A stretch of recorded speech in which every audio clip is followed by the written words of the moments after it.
रात के ठीक 12 बजे थे। पूरा शहर गहरी नींद में डूबा था, लेकिन शहर के कोने में बनी एक पुरानी जर्जर हवेली से हल्की सी रोशनी झलक रही थी। वही हवेली जिसे लोग शापित महल कहते थे। कहते हैं वहाँ कोई नहीं जाता और जो गया वो कभी वापस नहीं है। लेकिन महर ऐसी नहीं थी। वो एक जिज्ञासु पत्रकार थी। उसे रहस्यमय कहानियों की तह तक जाने का शौक था और ये शौक ही उसकी पहचान बन चुका था।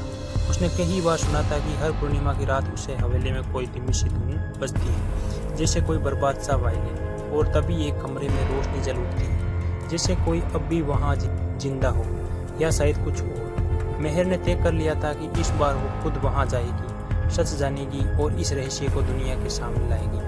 पूर्णिमा की रात थी। चांद बादलों के बीच छुपा छुपा सा लग रहा था।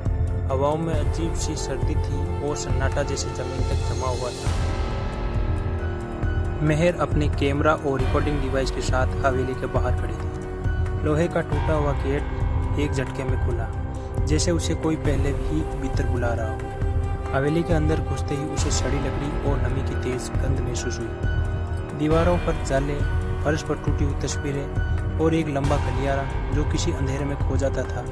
अचानक वही धुन धीमे धीमे सुरों में वायलिन की आवाज़ गूंजी। ये सच है, महर बुदबुदाई। उसने कैमरा ऑन किया और धीरे धीरे उस धुन की दिशा में बढ़ने लगी। वो एक पुराने संगीत कक्ष तक पहुंची। दरवाजा अपने आप खुल गया। अंदर एक विशाल कमरा था जिसमें एक टूटा हुआ पियानो रखा था और उसके ठीक सामने एक ऊंची पीठ वाली कुर्सी, लेकिन कुर्सी खाली नहीं थी। कोई बैठा था।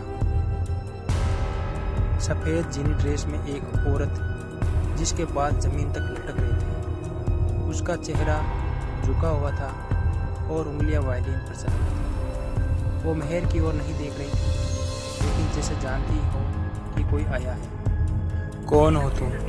महर ने कांपती आवाज में उससे पूछा, और तभी वो संगीत थम गया। औरत ने धीरे धीरे अपना सिर उठाया। उसके चेहरे पर आंखें नहीं थी, बस खाली गहरे गड्ढे थे। तुमने मेरी धुन सुन ली है, वो बोली। अब तुम लौट नहीं सकती। कहते हैं उस रात के बाद महर कभी वापस नहीं आई। लेकिन एक बात बदल गई। अब हर पूर्णिमा की रात हवेली से दो धुनें सुनाई देती है, एक पुरानी और एक नई, जिसे अब वहाँ कोई और भी है, शायद महर